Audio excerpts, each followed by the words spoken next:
It's the second day of debate on the 2022 appropriation bill in the upper chamber. Lawmakers note the 6.26 trillion naira deficit and the proposed borrowing plan.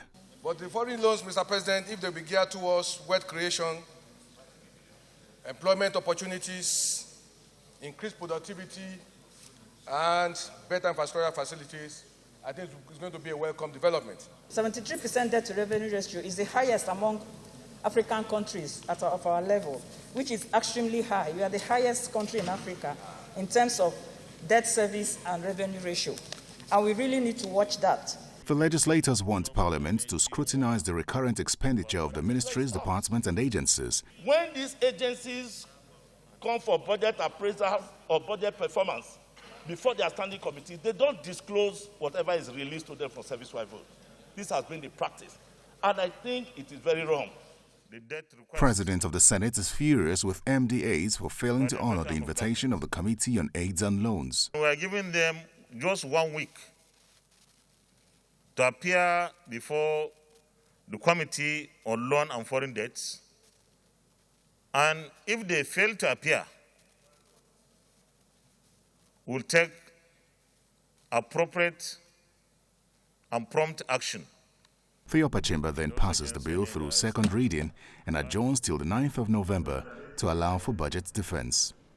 Mr. Speaker, Meanwhile, the lower chamber commences its own debate, with lawmakers questioning certain allocations and parameters. We have heard about recoveries of loot and misappropriated funds. Mr. Speaker, if we apply these, it can help in reducing our deficit and our borrowing. The pegging of oil price at $57 per barrel is totally quite very low, Mr. Speaker. It's not sustainable. The allocation in Ministry of Works is inadequate. If we apply 280 billion against 640 billion naira for our outstanding certificate, that means in 2022, there's nothing we can see in any road infrastructures such as bridges and construction of roads.